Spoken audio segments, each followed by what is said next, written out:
I will now ask Tine Fischer, the CPH Docs Film Festival Director, to join me now as we will both lead the conversation with, I can say legendary, I would say legendary producer and executive Ted Hope, former co-head of movies at Amazon Studios, where he oversaw for 4.5 years prestige movies which have been produced, developed and acquired by the company.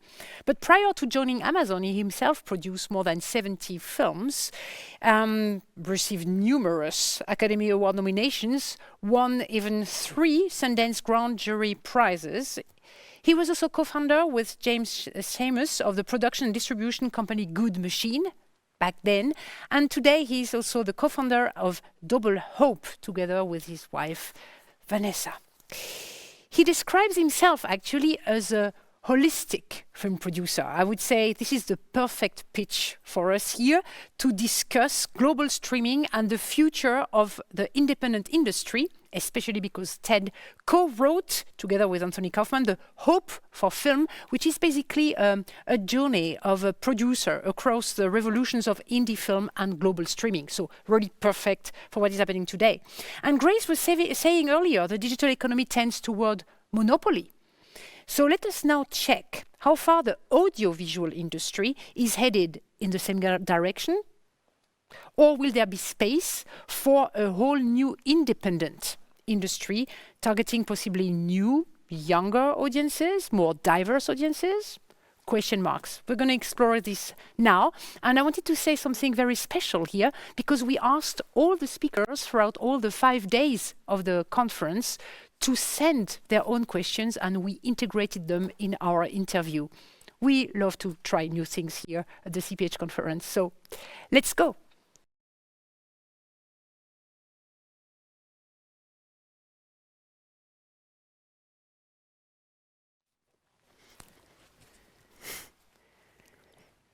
Tine, nice to see you again. I think yes, we are the dream team for all these kind of interviews. We should make a series out of it, right? Yes, let's do it. Let's do it. Yes. Ted, are you here with us? I am. Thank you. This is wonderful. Nice to see you. This is really great. And I'm gonna start, okay? Yes. Because I was living a couple of years in New York also, and you said Ted once in an interview with Filmmaker magazine, you had these two faces or two halves of a face. Here, the more pessimist New York producer on the one hand, and here the sunny side of positive LA openness. And I wanted to ask you, don't we have the same with the independent industry, actually more based in New York and the platforms around California? Does this actually reflect the mood? Or do you think that, no, you know, like New York City has collapsed to technology-fueled generation of tech in the Californian thing and the film indie boom is done? So how is the mood? Does it reflect or not? But both and, you know, yes, there's definitely a difference between the two, but I think both sides are, both sides exist within each community. You know, I've been working now for probably about 35 years in the indie film business. And I think like every single year that I've been in it, you hear it proclaimed, you know, the world's changing, the sky is falling, like indie film is dead, indie film is, booming. And I think that's always been true. Like there's been great transformational change occurring. But this time where we are right now, it's for real. Like it's actually happening. And you can feel it both in terms of that dread and that enthusiasm for maybe we could actually build something that is a bit more inclusive, a bit more in favor of the creators. And I think that's true whether you're in New York or LA or Copenhagen or Paris. You recognize my French accent. That's what you said, Paris, right? It's hard to, really hard not to hear. But it's beautiful. Okay, we're going to jump on. Yes. Because we have so many questions coming in from people. And can I just say thank you for joining us? I know it's super early in LA, so thanks. I hope you got a coffee before. I got my coffee, and it was fascinating conversation before to hear. Really well programmed. My mind is buzzing. Good. I just wanted to say also congratulations on the 2 Oscars from, was it yesterday? Sound of Metal. It's opening. It's actually opening the cinemas in Copenhagen next week. So we look forward. It's a beautiful film, and really kind of, it's a good film to look at too, in terms of what can be gained, what might be lost, right? Because it is a true representation of the potential of indie film, how work can be reached for such a high bar, but how easy it is to be overlooked. I got a nice note after the Oscar nominations, where it got 6 films and 6 nominations, and the director's agent was like, nobody was believing in this movie. Thank you, Ted. Thank you, Amazon, for getting behind it and making that push. And Darius Martyr, the director, has been around for a while, working as a screenwriter, frequently with Derek Say in France, and strive to make this, and for a long time. And I guess it started as a documentary and evolved into a movie. The sales agents, told me how, the cut that was initially submitted to Toronto was like 20 minutes longer. And then the last moment he made changes. And then after we acquired it, he kept cutting and working to advance it. You can't normally do that sort of constant striving and aiming to make it better in a corporate atmosphere. You certainly can't make it about that sort of subject, because it hadn't been proven. There weren't comps to look at. And, nor had, Riz Ahmed been nominated for a Best Actor Oscar before. Some of the things that like the mainstream corporate world always looks for. And, how do you keep films like this alive as the indie film ecosystem transitions to one that's dominated by global streamers, and global streamers, based in the US, English language dominant? That's a huge question. I think there's some good answers, and I think there's a lot of hope, but there's also a lot of things to be concerned with. We've got lots of questions dealing with exactly this. Yes. So we're moving into it. I've heard so many digital panels during this year, and you've been on quite a number of them. And thanks for sharing. I want to say really thanks for sharing. I think you share a lot. You share on Twitter. You write books, and you say yes to participating on panels. And I really think it's I really appreciate it. Well, we have a question coming in from Jess Devane, who was on the panel just before. And it has to do with something that I've heard you speak about quite a number of times during this year, namely diversity and how to basically design a more inclusive industry. So, and the thing I think is really interesting with many of your answers is that you're not only speaking from an ideological or political perspective when answering, but also from a commercial. I mean, what are we actually missing by not being more focused on diverse stories and creators? So Jess is asking, and it's very short and precise question: what are the pathways to showing the market that underrepresented creators and stories are not risky or niche, but essential for societies and good for business? So what are the pathways? Well, let me just take it back to how you set it up before answering that question, if I may, because I think it's a piece of the any creative person's practice that is absolutely necessary but frequently overlooked, right? And that is our own abilities to influence change, within the system, and how one goes about doing it, because it's a multi-pronged process. where we have to look at what the business needs are of the structure that gets everything made, since particularly in the US, it all is driven by business, not by, cultural concerns, unfortunately. And what can we actually achieve in the near future? How do you move things forward? I refer to it often in terms of like pattern recognition for the possible. What can you do to push the structure that you actually want that might advance your own work?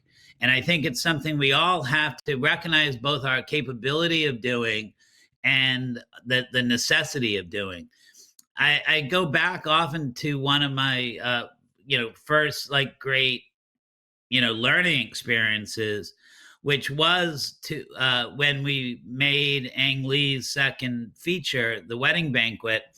It was a film that the industry didn't want, that they had dismissed for being gay, for being Chinese, and for feeling like a film from the 40s. But when nobody picked it up for sales, and James Schamus and I had to sell it ourselves, all the buyers remarked that the reason they liked it was because it was gay, it was Chinese, and it felt like a film from the 40s. It was familiar, but it was fresh. And they were super excited by that. And recognizing the privilege that we had as American producers of ambitiously authored work, James and I became convinced that we could use the international sales model to finance more films in that same method. And we were able to convince David Lindy to come join us at the company. And Good Machine was able to make 45 films without any financing of our own, literally half of which, we owned outright with the filmmakers, through what was then somewhat of a new model.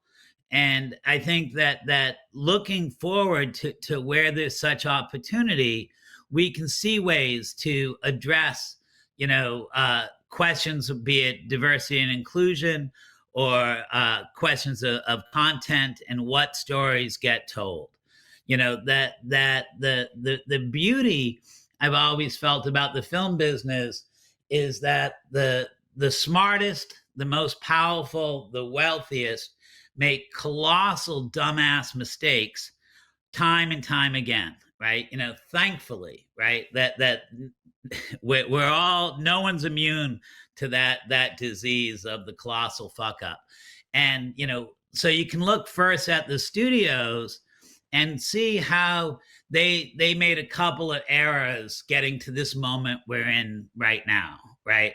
That they thought that, in the States, we still have something called antitrust law on the books, even though it's not really enforced. But the film industry is like one of the rare industries where the corporations can't actually control the creators of the IP. In the music business in the States, you can sign someone up for a 7-year contract. You can't do that in the film business anymore, whether it's behind the camera or in front of the camera. So studios could go out and look and see that all they really felt they needed to stay in control was having the means of distribution and the power of capital, right? And that alone would ensure their longevity. But they were asleep as to what that actually meant, and they were missing the key thing, the key transformative ingredient to where we get to now. They were asleep thinking that distribution was physical distribution. And the digital companies, the FANG companies of Facebook, Amazon, Apple, Netflix, Google, built a global distribution system far more efficient than the ones the studios had, and in the process amassed so much capital they could buy any of the studios. So the company, that whole industry was completely vulnerable. But even more importantly, they missed the key ingredient that was really needed to extract the value of the inherent utility within movies and series. And that was a direct relationship with the audience. And that's, of course, what all the digital streamers, all the global streamers have. They know who their audience is.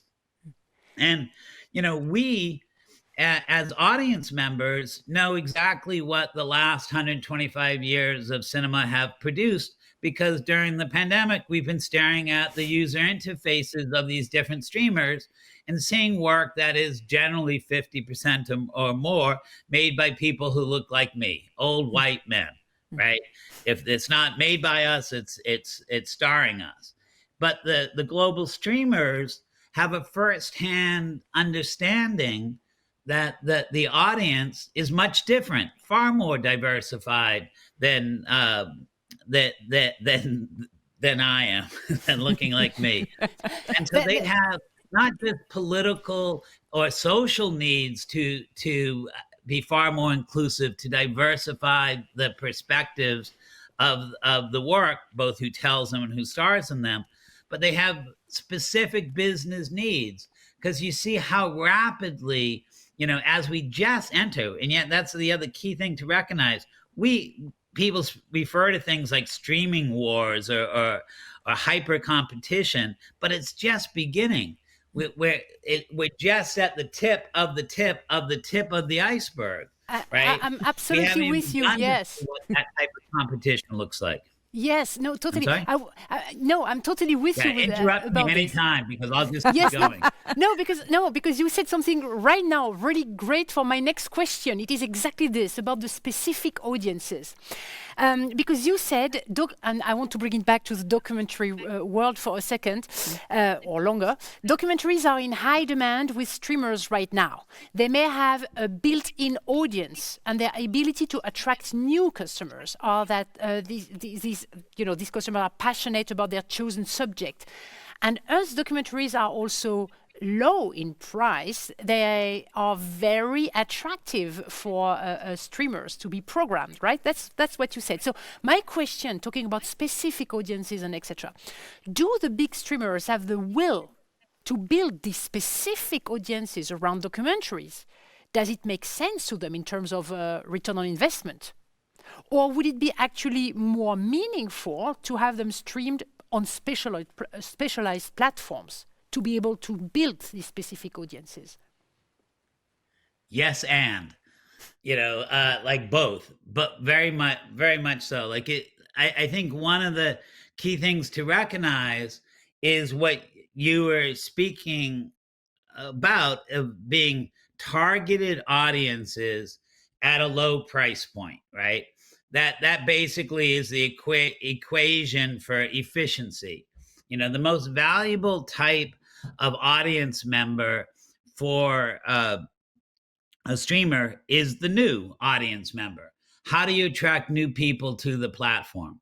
So people that are not only passionate about something, but have actually displayed their passion in a predictable way, are right precisely for that acquisition. And that's a really, we should come back to that point, because people sometimes miss how different the business goals of streamers are from the world of exhibition before. That it's not profit and loss so much as customer acquisition. And drilling down to what that means, I think, reveals a lot. But the challenge, and I think this is why it's a yes and answer, that the challenge is documentaries may not cost a lot. They may be able to bring on a specific new audience to that platform, but the two things that goes with that is, one, that specific audience is not very large. At this stage of hyper global competition in the streaming space, does any documentary audience represent as wide an audience as their business needs. You know, that the opportunity cost of that capital and labor, are you going to bring enough in? And then the second piece, once you bring them in, because this is a highly specific audience, will you be able to retain them? Is there enough additional content that is somehow related to, and excuse me for using that word, but movies that are somehow related to the first one that brought them in, that they will stay on the platform and not just be another example of, churn and burn, sign up for the free week-long subscription and then hop off after they watch the few titles that represent it. What you start, the question I guess then becomes, is documentary itself a strong enough cohort to allow the multitude of titles to keep somebody aligned on the platform? Right. I think that what you see from just looking at the interfaces of all the global streamers is that the global streaming business is not about curation. It is not about discovery. And it is not about adding value around a specific title. Like that's a nice dream that I think all cinephiles have, but it's something much different than that business, because the business of global streaming is about customer acquisition. And the best way to do that is to get people to all do the same thing. And what people since the beginning of time generally want is, unfortunately, what their neighbor has. They want what other people are wanting.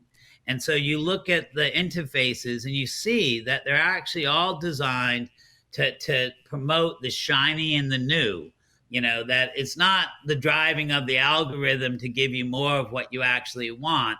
It's more about trying to design a system for everybody to like what they get, not get what they like what they get, and because of that, I think that you see in the global streamers right now a real bias and preference for the widest audience possible, and that leads to things that are much more conceptual, that are high concept, that you get Tiger King, or even my octopus teacher, as much as those shows or films have been lauded to some degree. You see what they're aiming for. It very clearly is a wide audience, and it's not surprising. Like, that is, of course, Netflix's business goals. It's not as much as the more specialized titles have been, and that's like a super big challenge for us, I think, as creators, is how do we continue to have a emphasis on quality, on impact, on uniqueness and distinction in a world that is dominated by 8 global streamers, and they all are trying to get the widest possible audience. How long will it take till we actually start to care about the retention of those customers and matching people with the right things? And I think that's where you are absolutely right, that it becomes a secondary platform where curation, discovery and value enhancement is offered. Channels. Absolutely, yeah. Yeah, and I think that there are quite a few platforms which were supposed to be niche, and they're actually expanding very nicely by placing themselves by niche. I'm thinking of platforms like Reverie about LGBTIQ content in the States, which are already growing very nicely. But I'm thinking also of other kind of platforms, Mubi with the cinema of auteur, but very specialized and very, very nice platforms. But anyway, I don't want to steal you your next question. Do you have the next question? Yeah, I have a question actually from but I have a good question from Carrie Lozano, who's now the director of documentary at Sundance. And we're speaking here about also the responsibility of the global streamers in terms of also sustaining an entire ecosystem. And Carrie is asking, the independent documentary funding model is becoming increasingly stretched and unsustainable, and yet the platform seems to rely on the ecosystem to develop new work and new talent. So she's asking, how and do the streamers intend to find ways to support documentary support organizations that nurture and fund the pipeline? I mean, I know you're not necessarily the one to answer, but maybe you can give us a bit of insight on what they're thinking. Sure. Well, I think like the first thing that is important to recognize, which, you know, always shocked me when I worked with inside of Amazon, and then when I've left Amazon and I've quizzed folks at the different platforms, found it to be exactly the same. And that is the strategy, you know, whatever the business strategy is within it, you know, for programming, changes incredibly rapidly, right? That like literally almost quarterly, if not biannually, you know, that they are reconceiving what type of customer they're going to go after and what is the best way to do that far faster than ever before. I used to, when I was at Amazon and people say, what are you looking for? I would say, well, I'm going to tell you what we're looking for right now, but by the time you bring it to me, unless you have it in your back pocket, it won't be what we're looking for. And I thought we were the only company that was constantly rewriting our strategy, but it's true everywhere. You know, like people are reconceiving of it. So, you know, I could say something like, you know, documentaries or social action documentaries or documentaries about this are the most needed work, but in another 3 months, it'll be something different, right? So you have to take that with a grain of salt. But to me, what that starts to point to is precisely what I was saying before about how do we both work to alter the system, how do we enhance our own pattern recognition for possibility, and then use that to drive what we want. And I think that the answer to that is first in embracing, or at least accepting, that the streamers' needs are audience acquisition. And so the question is, can one film be reliable to acquire an entire audience segment? Of course not, right? So it speaks of, you know, why you actually have to start to embrace a level of programming, you know, into one's conception of the work that we want to make and license. And that what that is essentially looking for other work that is aligned with your own. You know, how do we actually target an audience segment?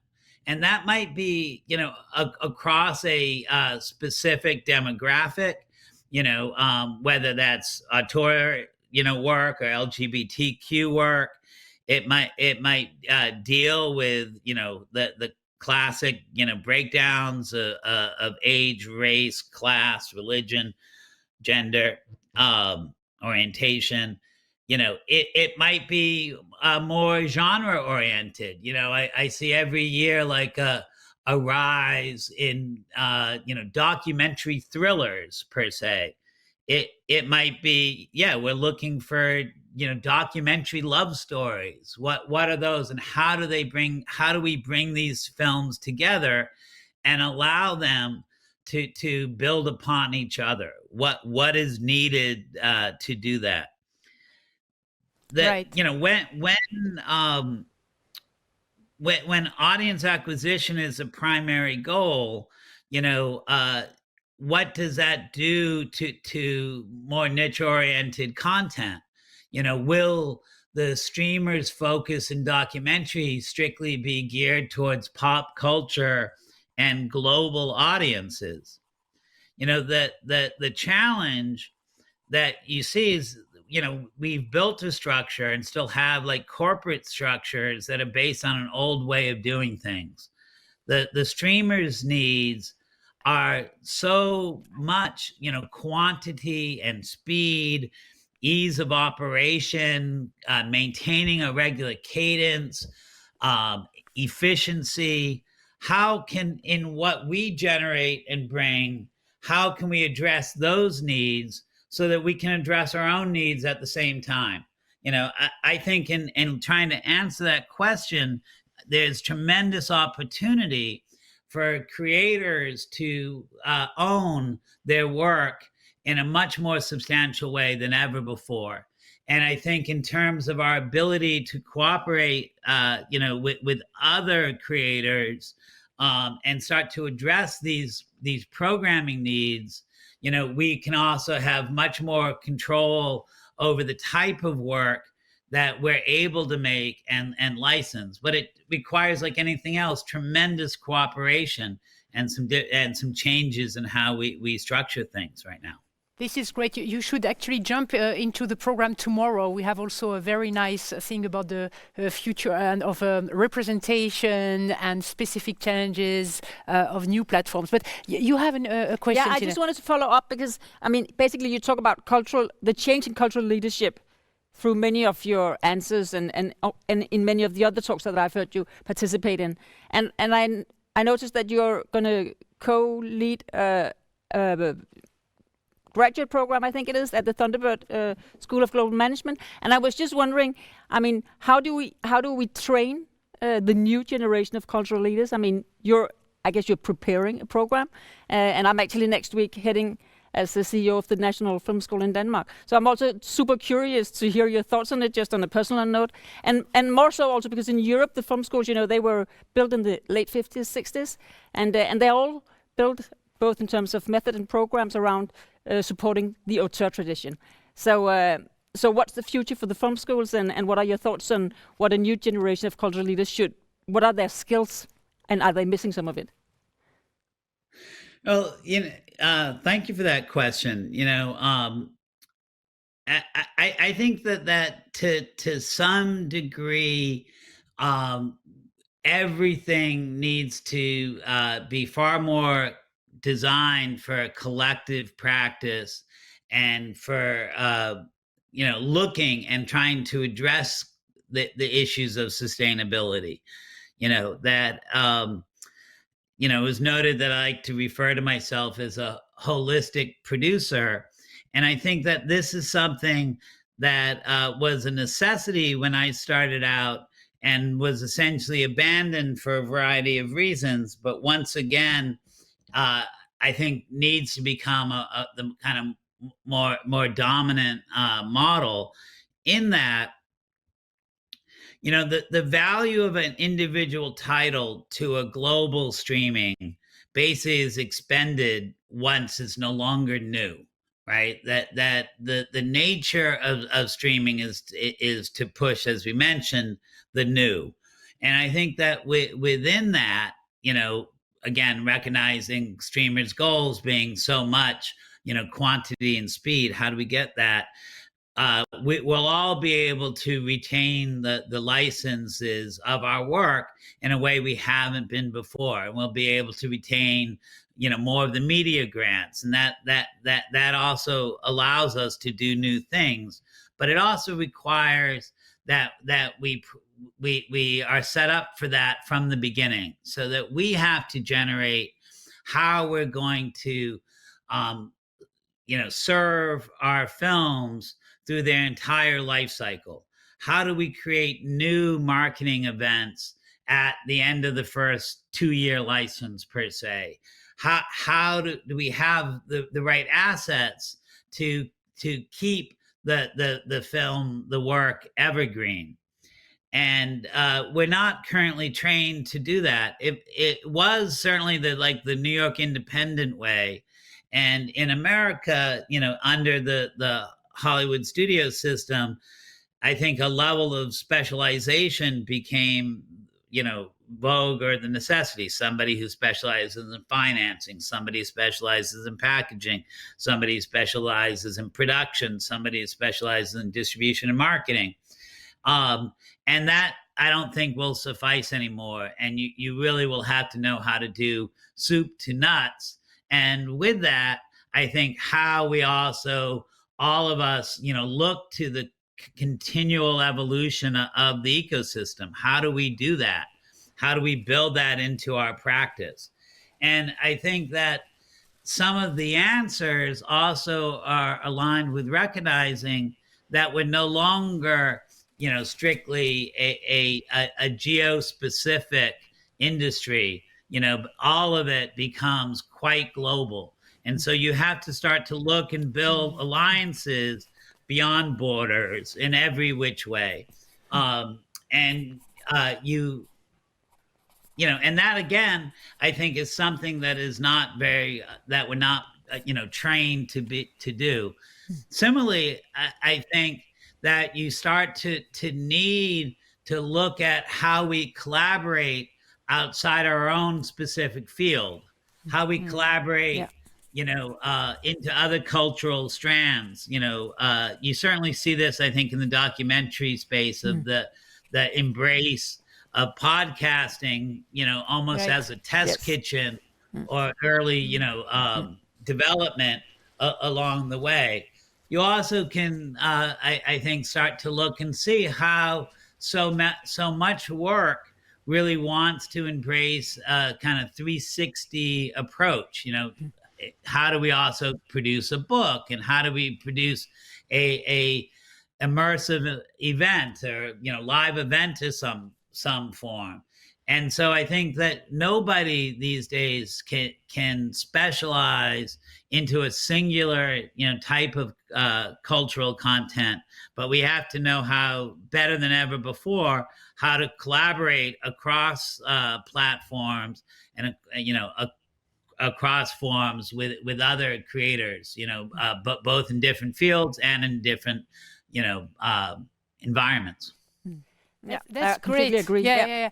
And it answers partly my last question. So I just wanted maybe to keep it to the very last point, because we are totally over time, but I really need this. So do you think that globalization of content is actually a good thing? Yes or no? It could be a long answer. It could be a long answer, but please make it short. I think that we all, have to constantly interrogate ourselves in terms of what we love and where our values are and what we care about, because a lot can be lost very quickly, and it'd be so much work to regain that. I wouldn't have a career if it wasn't true that specificity, is the pathway to the universal. Like I used Ang Lee's film The Wedding Banquet before as a model, and I think that's really true. That the fact that it told a very specific story that individuals saw in themselves, that tale, whether they were not the same orientation or not the same race or not the same gender or not from the same region, they recognized, and had empathy for that situation, and it made the film work across the globe. And that wasn't a programmed film. That was somebody that was telling their individual story from their personal perspective and understanding. And I think it's really super key to do that. And I have great hopes of all of us, continuing to grow in our, media intelligence. It was only like a year ago, frankly, that I virtually knew no one that had seen a series that wasn't in their native language. And now I don't know anyone that hasn't, right? Yeah, that right. Everybody, has tried on. Yeah.